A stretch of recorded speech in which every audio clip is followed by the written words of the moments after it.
Chapter 1.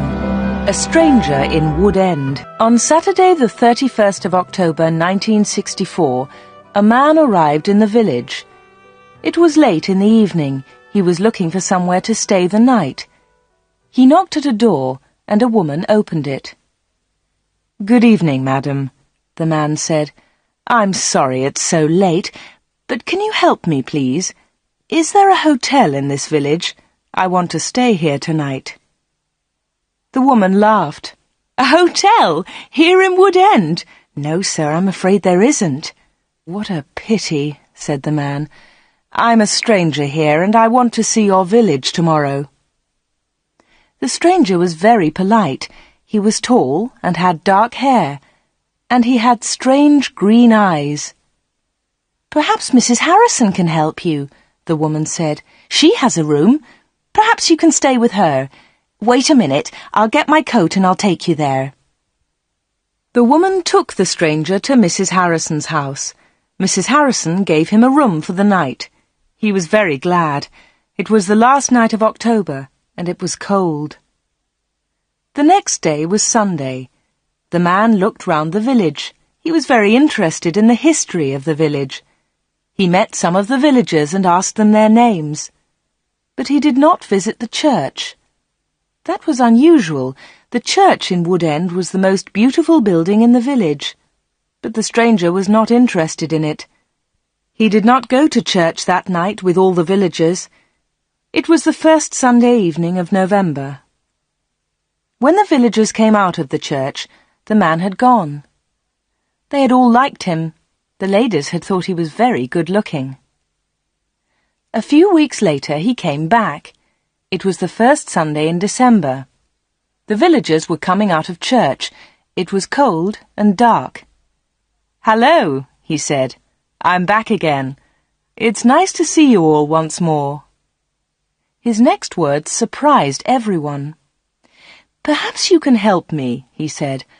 "I'm looking for a house. I want to buy a house here." "Here?" someone said. "But why here? There's no work in Wood End for a young man. All the young people leave the village. They find work in Lydney, the nearest town." "I'll get a job somewhere," the stranger said. "Perhaps in Lydney." Then one of the villagers told him about old Mr. Smith's house. Mr. Smith had died in the summer. His house was empty. It was for sale. The house was on the corner of Main Street and Church Lane. "I'll ask about the house tomorrow," said the young man. "Perhaps I'll be lucky. Goodbye. I'll see you soon." The villagers watched him leave. They all saw his car. It was very big and luxurious. He looked rich. A few days later, Mr. Smith's house was sold, and in the middle of December the young stranger arrived. He moved into the house and worked very hard. He fixed the roof. He repaired broken windows. He painted and decorated. He changed the whole house. But there was a big surprise for the villagers.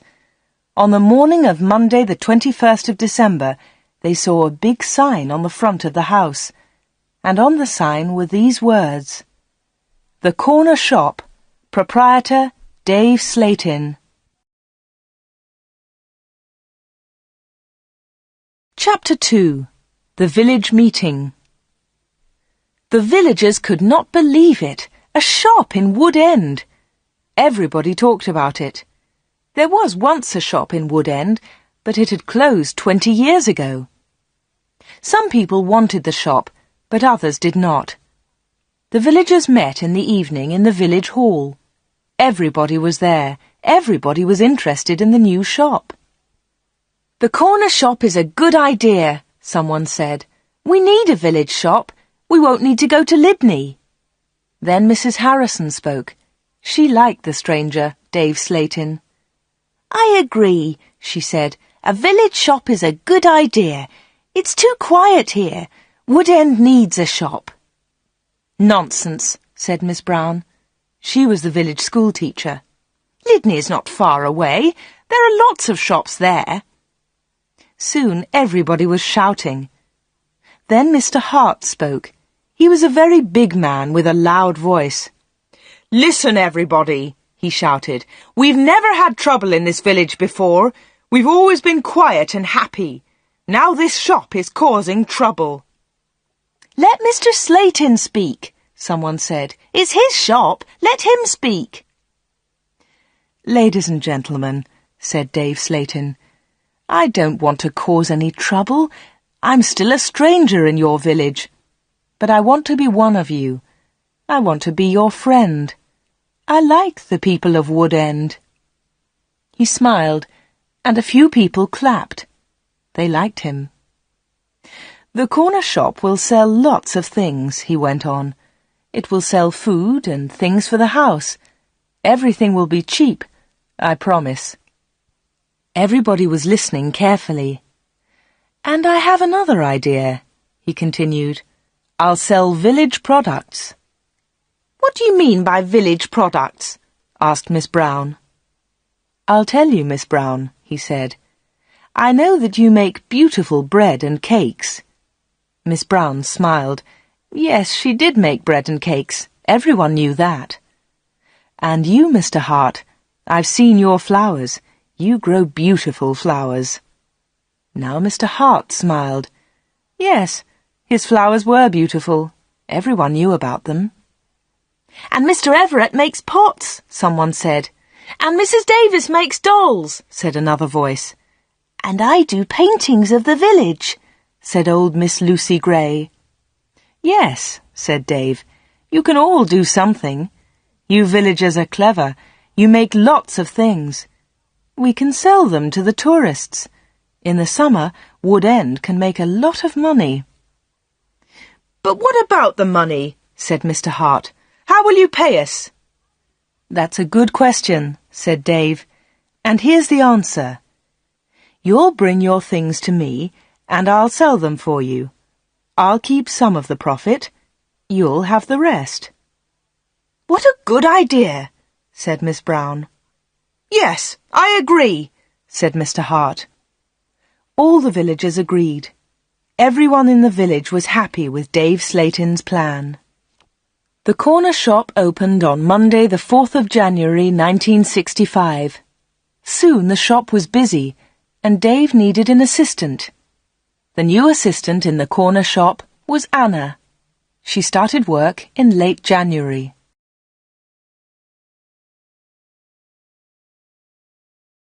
Chapter 3. The Corner Shop. Dave Slayton kept his promises.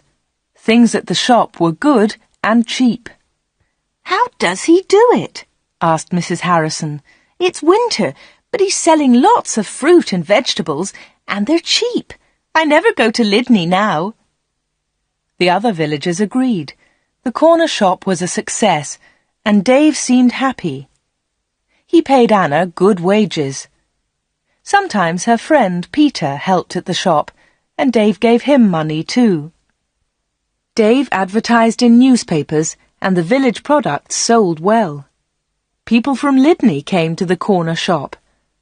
There were lots of visitors, and Wood End became more interesting.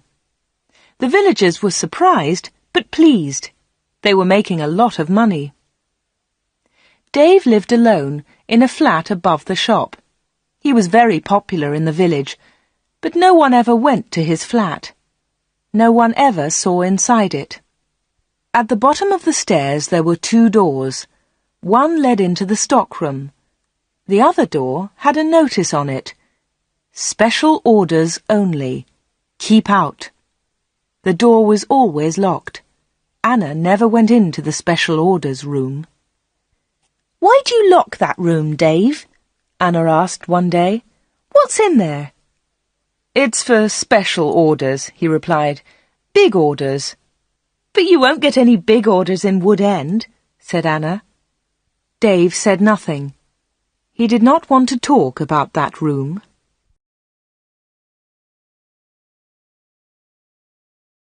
Chapter 4.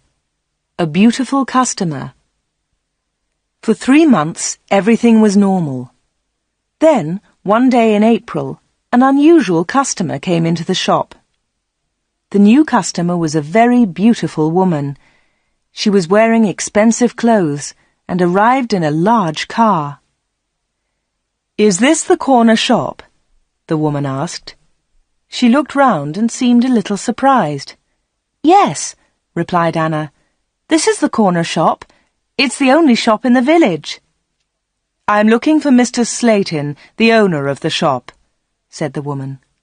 "I think he's upstairs," said Anna. "I'll go and get him. Does he know your name?" "Yes, I think so," was the reply. "Tell him—" The woman stopped.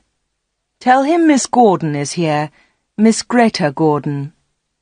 Anna was amazed. "Are you Greta Gordon, the film star?" "Yes, that's right." The woman smiled, but she was nervous. "Wait a minute," said Anna. "I'll tell Mr. Slayton that you're here." Anna ran to the bottom of the stairs and called, "Dave! Dave! There's someone to see you!" "Who is it?" asked Dave from upstairs.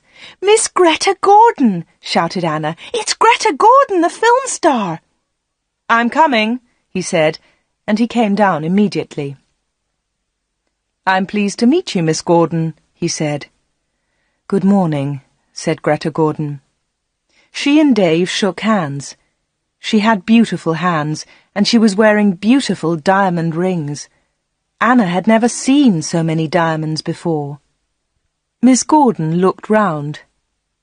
"Is this where you work, Mr. Slayton?" she asked.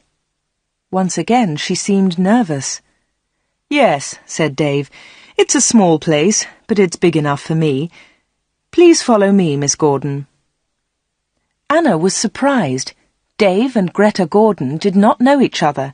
He did not call her Greta, and she did not call him Dave. He seemed to be in a hurry, and she seemed to be frightened. Anna watched them. Dave and Greta Gordon went to the back of the shop and into the special orders room. Greta Gordon was a special order customer. Anna thought that was very strange. She wanted to tell someone about Greta Gordon.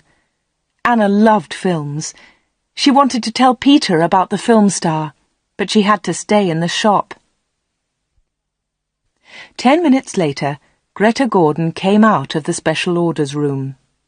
Dave went straight upstairs, and Greta Gordon came to the front of the shop. The film star looked terrible. She was pale. She was crying.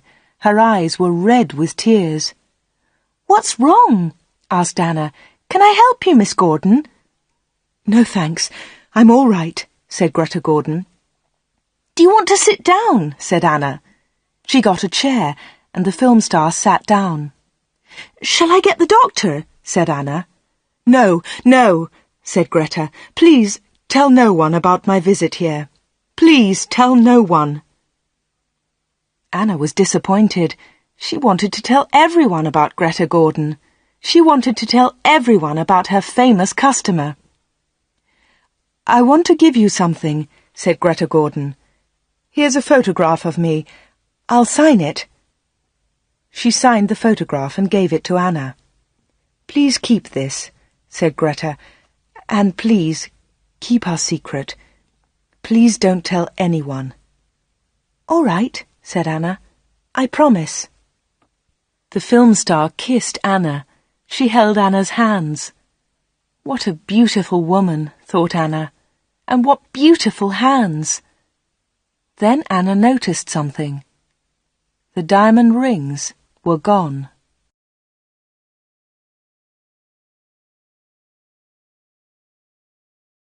Chapter 5.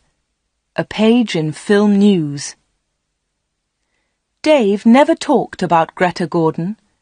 He never talked about her visit to the corner shop. One day, Anna asked him about the film star. "How do you know Greta Gordon?" said Anna. "Is she a friend of yours?" "I don't want to talk about her," Dave replied. "She was a special order customer. Don't ask any more questions about her, Anna." So Anna did not ask any more questions. She did not ask about Greta Gordon's special order, and she did not ask about the rings. Anna kept her promise. She never told anyone about the film star. Soon it was spring. Anna and Dave were busy. Mr. Hart brought lots of flowers to the corner shop, and Anna sold them to the tourists. There were lots of tourists that year. In May, Peter asked Anna to marry him. She said yes. They became engaged. They planned to get married in the following year. Now they needed money, so they worked hard and they saved. They were very much in love. On Saturdays, Peter played football or cricket, and Anna often went to the cinema in Lydney. He enjoyed sports, and she loved watching films. One day, Anna was reading Film News. This was a magazine about film stars. She turned the pages. There was a picture of Greta Gordon. Anna was pleased. What a surprise! Beautiful Woman was going to be a big film, and now Greta Gordon had the star part. Anna wanted to tell Peter about Greta, but she kept her promise. She did not tell anyone. But she did show Film News to Dave Slayton. "Look, Dave," she said, "here's a story about Greta Gordon. Isn't it great? She's got the big part in Beautiful Woman." Dave looked at the magazine. "Greta Gordon will star in Beautiful Woman." The star of Beautiful Woman was Joanna Lee, but Miss Lee has broken her arm. "I don't know what happened," said Miss Lee. "I was in my bedroom. I slipped and fell." Greta Gordon will now be the star of Beautiful Woman. "I'm so lucky," Greta told us yesterday. "I've always wanted the part. I can't believe it." "I don't know anything about films," he said. "Is Greta Gordon a big star?" Anna laughed. "Big star? Yes, she is. She's terrific." Dave didn't seem interested. "I hope she's happy with her big part," was all he said.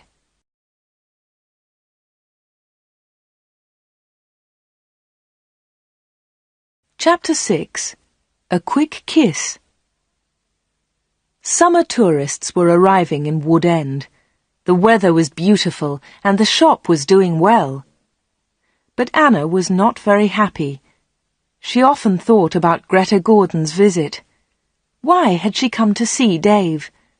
What had happened to the diamond rings on her fingers? There was another problem. Anna loved Peter and she was going to marry him. But she liked Dave too. Dave was older, but she liked him. All the women liked him. But Anna was very close to him all day. In the daytime, Anna was with Dave. In the evening, she was with Peter. Anna was living two lives. One life was with Dave, the other life with Peter. Then one Friday, Dave surprised Anna. "What are you doing tomorrow?" he asked her. "Would you like to spend the day with me? We can go anywhere you like. We can go in my car." "I'm sorry, Dave," said Anna, "but Peter wouldn't like it." "Don't be silly," said Dave. "We won't go far.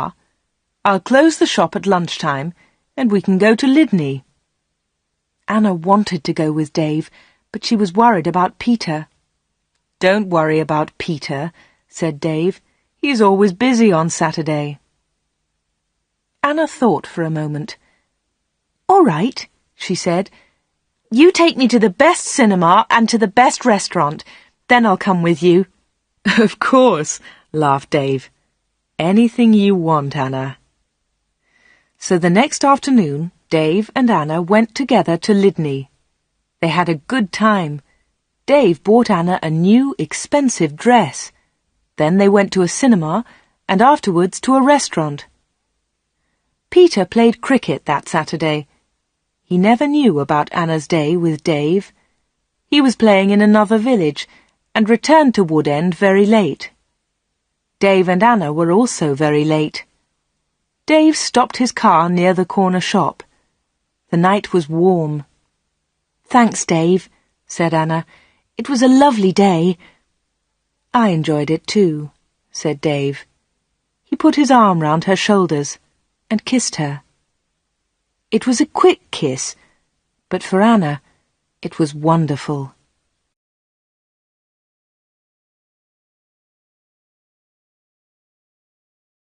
Chapter 7.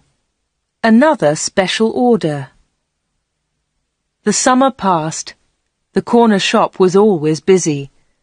Sometimes Dave opened the shop on Sundays too. Anna earned a lot of money. Everyone thought that she was happy. But life was difficult for her.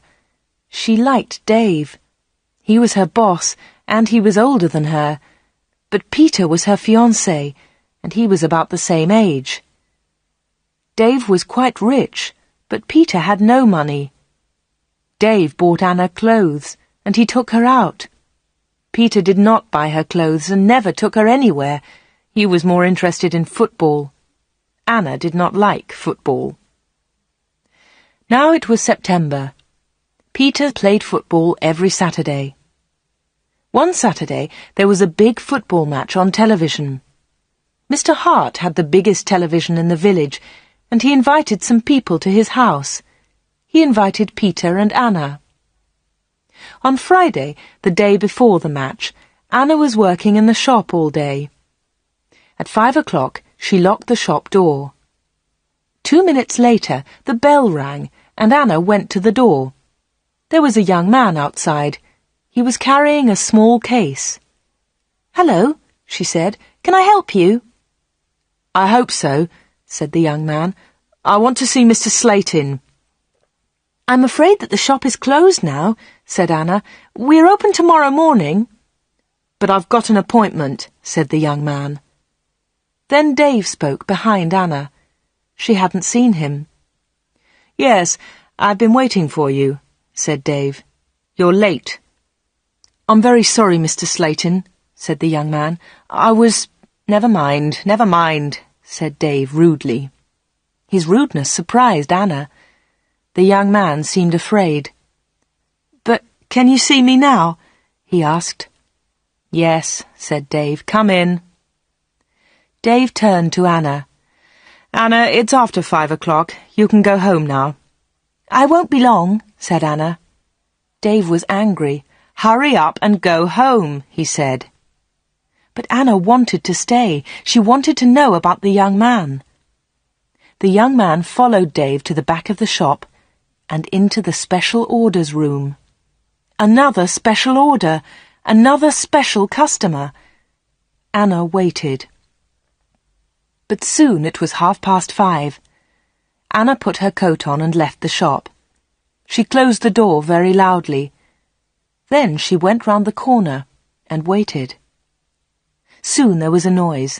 The young man was leaving the shop. Anna could not see him, but she could hear him. He was speaking to Dave. "Are you sure?" said the young man. "What do you mean?" asked Dave. "Is this the only way?" said the young man. "Yes, it is," said Dave. "Don't worry, everything will be all right. Goodbye." Anna heard the shop door close. She came round the corner and saw the young man. He was walking quickly to his car. Anna noticed immediately that he was not carrying his case. She followed him. "Excuse me," she said. "You've forgotten something. You've left something behind." The young man turned round. Anna stopped. Suddenly she was frightened. The young man's face was white. It was white with fear. "Please go away," said the young man. "Leave me alone. I want to go home. Leave me alone." He got into his car and drove off. Anna stood in the street and watched him. She was thinking. Why had the young man come to the corner shop? What was his special order? And why had he left his small case with Dave Slayton? Chapter 8. The Football Match. The next day was the day of the big football match. Mr. Hart had invited about 10 people. Anna did not watch the game. She was helping Mrs. Hart in the kitchen. They were making tea.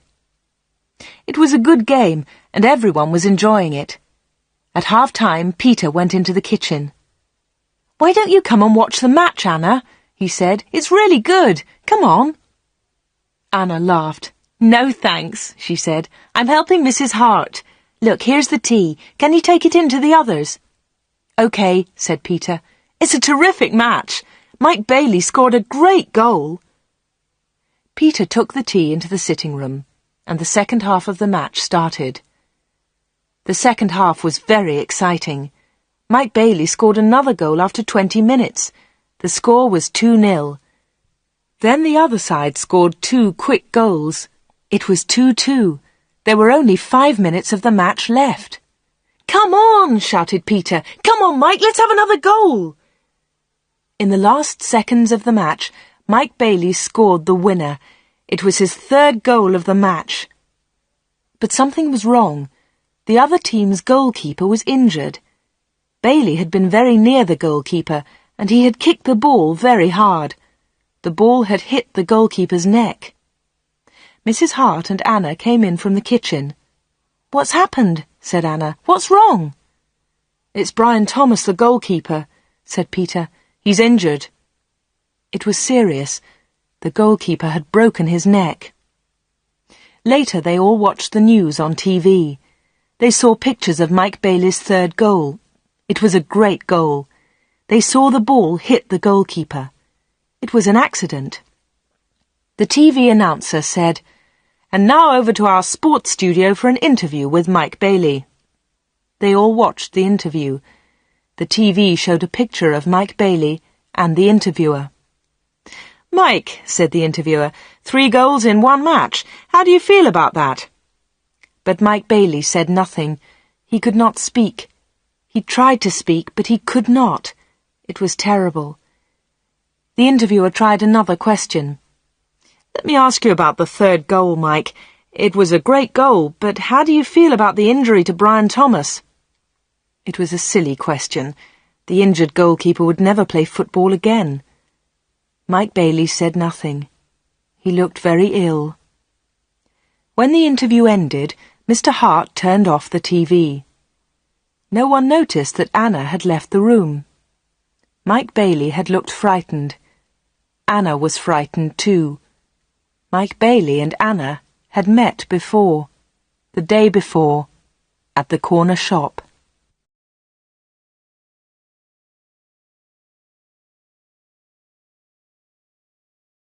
Chapter 9. A Secret Weekend. Anna did not know what to do. She was only 17, but sometimes she felt much older. She wanted to ask Dave about Mike Bailey and Greta Gordon. She wanted to know about special orders. She decided to wait. One day, Dave and Anna were alone in the shop. "How's Peter?" asked Dave. "He's fine, thanks," said Anna. Dave smiled. "Is he still playing football?" "Of course he is," said Anna. Dave laughed. "You don't see him very much, do you, Anna?" "I see him 3 or 4 times a week," said Anna. "What about weekends?" Dave asked. Anna replied quickly, "I don't see him much at weekends. He plays football then." "When are you getting married?" asked Dave. "I don't know," she replied. "We haven't decided yet. Perhaps next year." "That's a long time." Dave smiled at Anna. Anna felt afraid. She also felt excited. She didn't know why. "Sometimes you're bored, Anna, aren't you?" said Dave. He looked into her eyes. "Yes," said Anna, "that's true." "Why don't you come away with me for a weekend?" said Dave. "We can go to London." A weekend in London! Anna had only been to London once for a day. Anna was excited, but she was also afraid. "I don't know," she said. "I must think of Peter." "Oh, forget him," said Dave. "He'll never know. Come with me and we'll go to the best shops. We'll go to the best cinema. Will you come with me?" Anna said nothing. Suddenly she had an idea. She looked at Dave. "Perhaps I'll come with you," she said. "Good," said Dave. "That's great." "But first," said Anna, "I want to ask you something." "What do you want to know?" he said quietly. "I want to know about your special orders." Very clever, said Dave. You're a village girl, but you're very clever, Anna. Village girls aren't stupid, said Anna. Now tell me about your special orders, then I'll come to London with you. Dave was angry. One question. You can ask me one question, he said. Quickly, Anna asked, Why do people come to you? Why? One question. Only one, shouted Dave. All right, said Anna, but don't shout. Tell me, why do people come to see you? Dave thought about his answer. He spoke quietly. They come for help, he said. They need help, and I sell help to them. That's all. Anna didn't understand. What sort of help? She asked. One question, shouted Dave. I've answered your question. Anna said no more. She and Dave had made an agreement. Anna had asked her question. Dave had answered it. Dave had invited Anna to London for the weekend, and Anna went with him.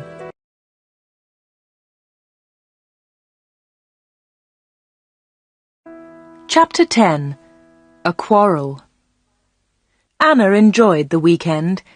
They arrived in London late on Friday evening and stayed at a big hotel. On Saturday they went shopping, and in the evening they went to a cinema. On Sunday they went to a park. They came back to Wood End on Sunday evening. It was the last Sunday in September. On Monday, Anna went to the shop. It was not so busy now. Summer was over. Most of the customers were villagers. It was a cold autumn. On Monday evening, Peter came to see Anna. "Hello," said Anna. "Did you win on Saturday?" "No," said Peter. "We didn't win, and I didn't play." Anna was surprised. "You didn't play? Why not? What was wrong?" "I didn't feel very well on Saturday morning. I stayed in Wood End. I was in the village all weekend." Anna's face was red. Her voice was quiet. "Are you feeling better now?" she asked. "No," said Peter, "and you know why." Anna tried to look surprised. "Me?" she said. "Oh, Anna," said Peter, "you know what's wrong. It's you and Dave Slatin." "What do you mean, me and Dave Slatin?" said Anna quickly. "You went away with him on Friday evening. Someone saw you in Dave's car." Anna tried to explain. "Oh, it's nothing," she said. "Dave and I went—" "Shut up," said Peter. "I don't want to know, Anna. Don't talk about it." "But Peter," said Anna. Peter didn't listen. "I know he's got a lot of money. He can take you to places. He's from a big city. I'm a poor village boy, Anna. But you must choose. You must choose between Dave and me. You can't have both of us." "I know that, Peter," said Anna, "and I don't want both of you. But listen, Peter, I want to tell you about Dave. There's something very strange about him." "Dave, Dave, Dave," Peter shouted. "You talk about him all the time. I don't want to hear his name again." Peter turned round and walked out of the room. He left Anna's house. Now Anna was alone. She was very unhappy. She wanted to talk to Peter. She wanted to tell him about Dave. She wanted to tell him about Greta Gordon and about Mike Bailey. But Peter had left her. Chapter 11. Arthur Reisman. It was October. It was cold and wet. Anna was not very busy at the shop. She was very unhappy. She was a different girl. She seemed older. She didn't go out much. She looked ill. Most of the villagers knew that Anna had quarrelled with Peter. They also knew that she had been to London with Dave. But no one was able to help Anna. She did not talk to anyone. Before, she had been a happy, smiling girl. Now she was sad and lonely. She went to the shop every day. She was waiting for another special customer. Anna did not wait long. It was the middle of the month. Anna was alone in the shop. It was almost lunchtime. A middle-aged gentleman came in. He was a big man with a very large moustache. He was well dressed, and he was carrying a large briefcase. "Good morning, miss," he said politely. "Good morning, sir," said Anna. "Can I help you?" Anna was very polite too. She was interested in this man. "I'm looking for Mr. David Slayton," said the man. Anna smiled. "Are you a salesman?" she asked. She knew that he was not a salesman. He didn't look like a salesman, but she wanted to talk to the man. The man smiled. "Yes, I am a salesman," he said. That was not true. Anna knew that the man was lying. Then she said, "Perhaps I can help you, sir. I usually speak to the salesman." She looked at the man's case. It had the letters ARICS printed on it. "Thank you," said the man very politely, "but I have a private appointment. I have come from London, and I must see Mr. Slayton." "I'm sorry," said Anna. "He's very busy at the moment, but I'll tell him you're here. What's your name, please?" The man smiled. "Roberts," he said. "Arthur Roberts." Anna went to the back of the shop. Dave was coming down the stairs. "There's a man in the shop," said Anna. "He wants to speak to you." "Thanks," said Dave, and he went to the front of the shop. "Good morning, Mr. Reisman," said Dave. "I'm pleased to meet you." Anna listened. Reisman! The man's name was Reisman, not Roberts. What a liar! The man did not look at Anna. "I'm pleased to meet you, Mr. Slayton," the man said. "Please come with me," said Dave. Mr. Reisman followed Dave. They went into the special orders room. A minute later, Dave came out. He came to the front of the shop. "It's lunchtime, Anna," he said. "You can go home now." "Thanks, Dave," said Anna. "I'm going in a few moments." Dave went back to the special orders room. Anna did not leave the shop. She waited. Anna wrote down the letters ARICS. She understood AR, Arthur Reisman, but she did not understand ICS. At 1:30, Anna heard noises. Mr. Reisman was leaving. Dave was talking. "Thank you, Mr. Reisman," said Dave. "And thank you," said Mr. Reisman. "You have helped me a lot."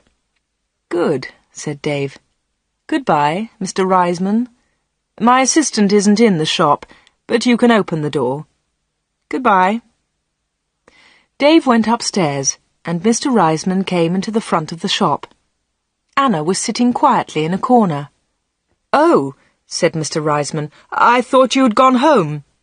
"No," she said. "I decided to have lunch in the shop today." Anna and Mr. Reisman looked at each other. They didn't like each other. There was silence. Anna spoke first. "Would you like to buy some bread, Mr. Roberts?" she said. "Reisman, my name is Reisman," said the man. Anna smiled. "I'm so sorry," she said. "Would you like to buy some homemade bread, Mr. Reisman?" "It looks delicious," said Mr. Reisman. He was very polite again. "Yes, I'll take some, please. My wife will love it." "Here you are," said Anna. She put the bread in a bag. Then she said, "You can put it in your briefcase." "My briefcase?" said Mr. Reisman. "I haven't got a briefcase." "I think you've forgotten it," she said. "I'll go and get it for you." Anna moved towards the back of the shop. Mr. Reisman stepped in front of her. He held her wrists. He was very strong. "Listen to me," he said. "I don't want that briefcase. Leave it there."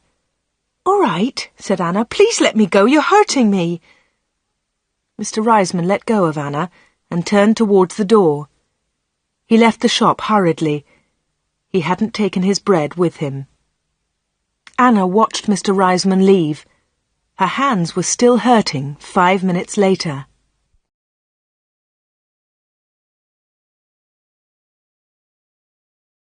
Chapter 12. Anna waits for news. Anna waited for some news about Mr. Reisman. She remembered Greta Gordon. The film star had visited the corner shop. Later there was news about her in a magazine. Mike Bailey had visited the corner shop too. Later there was a lot of news about him on TV. And now Mr. Reisman had visited the corner shop. Anna was waiting for some news about him. All 3 visitors had been special customers.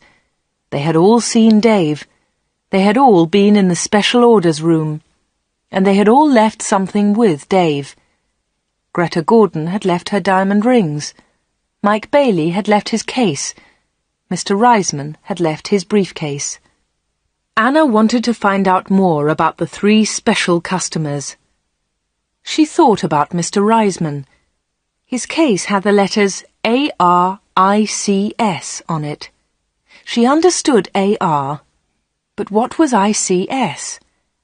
Perhaps Mr. Reisman was a businessman and ICS was his company. Anna looked in the newspapers, but she didn't find anything about ICS. She read the magazines. She listened to the radio. She watched TV. But there was nothing about ICS. Anna heard nothing. She saw nothing. Then she had an idea. She decided to go to London and find Arthur Reisman. It was a Friday. Early in the morning she left a note for Dave. She took the note to the shop. "Dear Dave," it said, "sorry I can't come in today. I'm going to Lydney. I'm buying some things for my wedding. Anna." The note did not tell the truth, but Anna didn't care. Anna took a bus to Lydney and then caught a train to London. She got to Paddington Station at midday. She got off the train and looked for a telephone box. The telephones were near to the entrance to the station, but the boxes were all full. She stood and waited. Then Anna saw the letters ICS. There they were. They were on a huge advertisement. Anna had found the answer to her problem. International Computer Services, ICS. Perhaps that was Mr. Reisman's company. Soon one of the phone boxes was empty. Anna rang the number, 222-8959. "ICS, can I help you?" said a woman's voice. "Yes, please," said Anna. "I want to speak to Mr. Reisman, Mr. Arthur Reisman. I think he works at ICS." The woman laughed. "Works here? Yes, he does," she said. "He's the vice chairman of the company. Wait one moment, please. I'll get his secretary." Then there was another woman's voice on the phone. "Mr. Reisman's secretary, can I help you?" "Yes, please," said Anna. "I'd like to speak to Mr. Reisman." "Who's calling, please?" said the secretary. "Mr. Reisman doesn't know my name," Anna replied. "Is Mr. Reisman expecting your call?" the secretary asked. "No, he isn't," said Anna. "I'm afraid he can't speak to you now," said the secretary. "He's at a meeting now, and he's flying to Switzerland in an hour's time." "But I must speak to him for a few minutes," said Anna. The secretary became annoyed. "That's impossible," she said, "but I can take a message." "No, thanks," said Anna. "I'll call again next week. Will Mr. Reisman be back then?" "Yes, he will," replied the secretary. "Goodbye." And she put the phone down. Anna had found Mr. Reisman's company, but she hadn't spoken to him. Anna spent the afternoon in London. She went to see a film, then she had tea in a small cafe near Paddington Station. Her train left London at 6:30.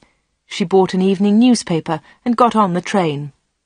Anna was tired, but she felt happy. After a few minutes, she looked at her newspaper. Anna was waiting for some news. There it was, on the front page. "Private plane crash near London. 6 dead, all from ICS. 6 people were killed this afternoon in a plane crash at Enfield near London. The plane was flying to Switzerland. The passengers were all from International Computer Services, ICS. Among them was Mr. Alfred Gluck, the chairman of ICS. Mr. Arthur Reisman, vice-chairman of ICS, told us, "I'm lucky to be alive. I was at a meeting today. The meeting went on for a long time, and I didn't catch the plane." Mr. Reisman will probably be the new chairman of ICS.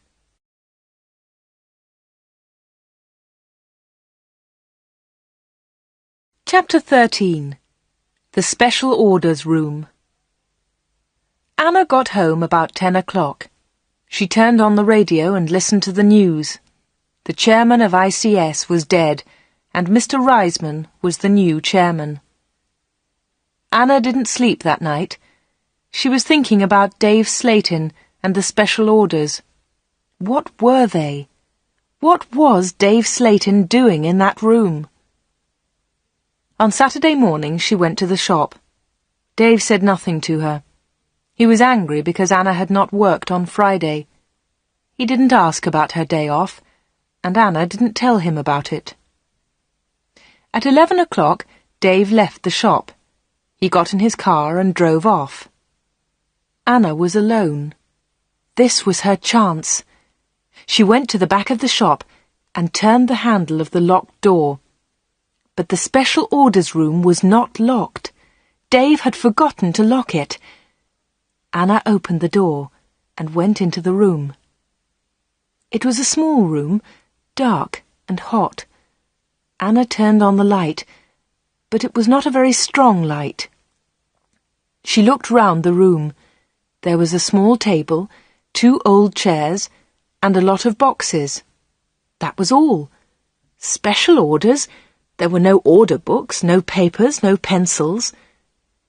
Anna walked round the table. It was difficult because there were a lot of boxes on the floor. Anna opened one of the boxes and looked inside. She found some old magazines and newspapers. Underneath, there were some dirty old clothes. But underneath the clothes, she discovered some money. Lots of money. British money, French money, American, German. There was money from all over the world. Anna was amazed. She had never seen so much money before. She looked round again and found Mike Bailey's case. It was empty. Then she found Arthur Reisman's briefcase. That was empty too.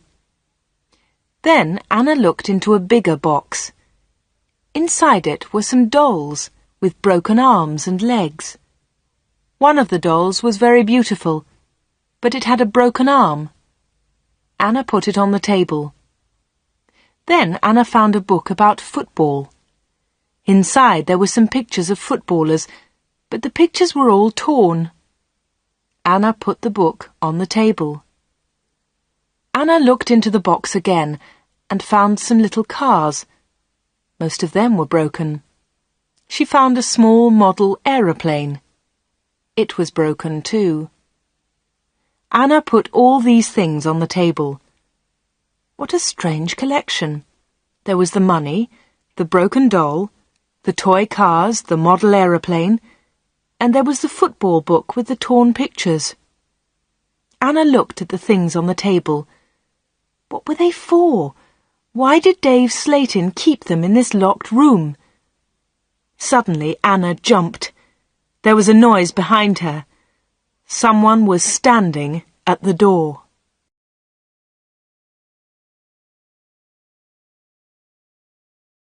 Chapter 14. The Special Customers. "What about the diamond rings?" said a voice. It was Dave Slayton. He was laughing. "I left the door open for you," he said. "I wanted you to go into this room this morning."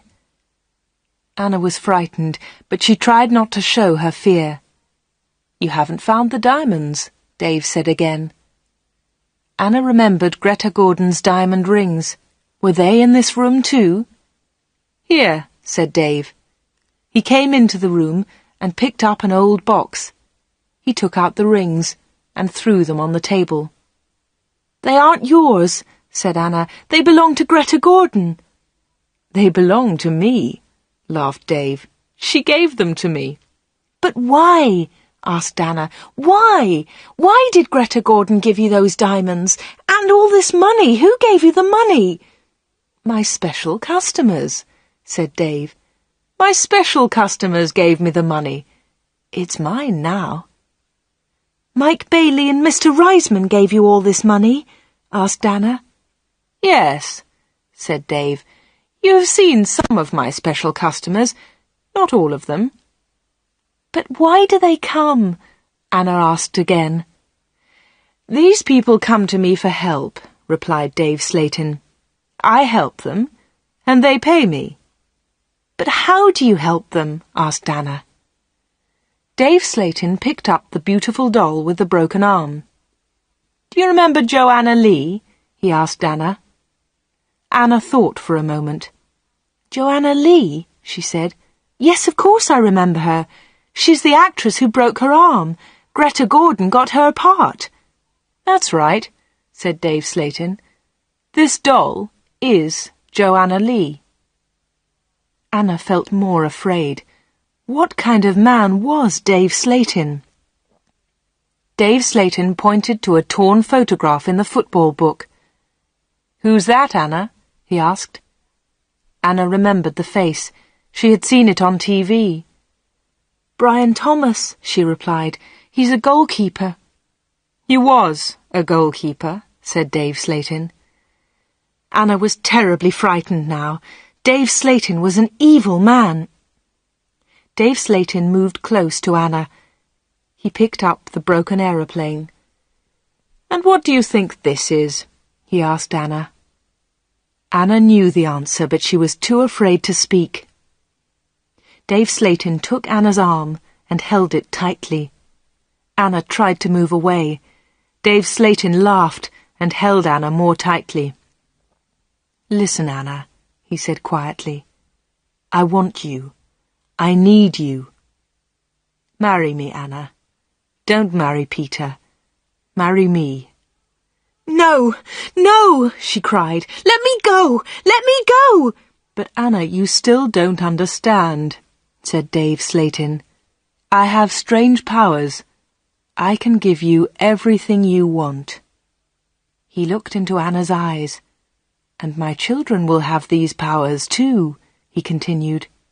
"I will give you money and diamonds, and you, Anna, you will give me children." Anna was terrified now. She kicked Dave Slayton very hard, and he let go of her hand. Anna moved quickly. She ran out of the special orders room, through the front of the shop, and out onto the street. She ran all the way home.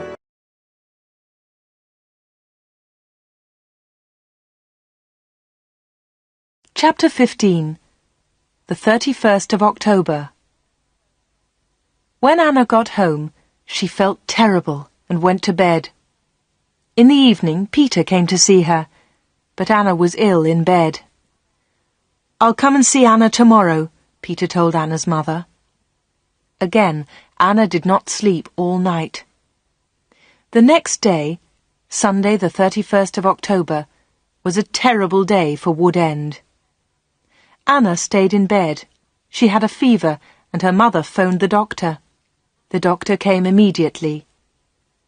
"Anna's very ill," said the doctor to Anna's mother. "I'm worried. I don't know what's wrong with her. I'll come back again tonight." That afternoon, Peter came to Anna's house. He tried to speak to Anna, but she was too ill. He sat quietly beside her bed. At about 7 o'clock, Peter heard shouting in the street. He went to the window and looked outside. People were running and shouting, "Fire! Fire! Fire! There's a fire at the corner shop!"